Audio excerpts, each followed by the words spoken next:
সাংবাদিক সম্মেলনে বিজেপি নেতা তথা বিধানসভার বিরোধী দলনেতা শুভেন্দু অধিকারী রাজ্যের শাসক দল তৃণমূল কংগ্রেস এবং মুখ্যমন্ত্রী মমতা বন্দ্যোপাধ্যায়কে তুলোধনা করলেন। দিন কয়েক আগে বাউরিয়ায় এক অশান্তিকে কেন্দ্র করে বেশ কয়েকজন বিজেপি নেতাকর্মী গ্রেপ্তার হন এবং তাদের পুলিশি হেফাজতে অত্যাচার করা হচ্ছে বলে অভিযোগ করেন শুভেন্দুবাবু। সেদিন বিভিন্ন ইস্যু নিয়ে সাংবাদিকদের বিভিন্ন প্রশ্নের উত্তরে রণংদেহী মেজাজ দেখান। স্থানীয় নেতৃত্বের ফোন থেকে ওখানকার ওসি যিনি আছেন বাউরিয়া মিস্টার সুমন্ত দাস, তার সঙ্গে কথা বললাম।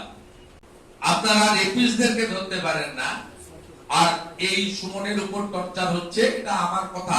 আমি ওনাকে বলেছি, উনি অস্বীকার করছেন যে ওনার নোটিশে নেই।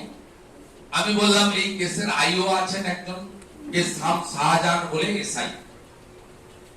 আমি ওসিকে বলেছি, দেখুন মুঘল পাঠান আমলে শাহজাহান ছিল, সেই শাহজাহানদের রাজত্ব এখন নেই।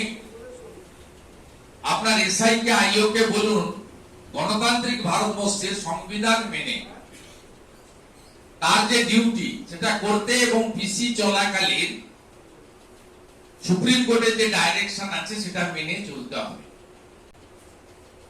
তিনি বা তার পার্ষদরা সুমনদের রোহিতদেরকে পেটাবেন আর আমরা চুপ করে বসে দেখব, দুটো কাজ একসঙ্গে হবে না। হায়ার কোর্টে আমরা যাব।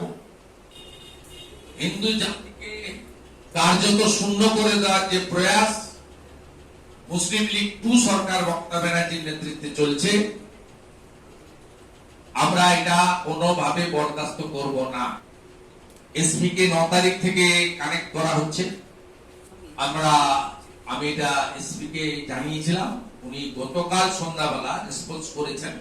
আমি ওয়েট করছি, পুলিশ যদি 24 ঘন্টার মধ্যে রেসপন্স না করে তাহলে যে পদ্ধতিতে আমি রবীন্দ্রনগরে গেছি, দুলিয়ান শামসেরগঞ্জে গেছি, মোথাবাড়িতে গেছি, এখানেও ঠিক একই পদ্ধতি অবলম্বন করে এলাকায় যাব।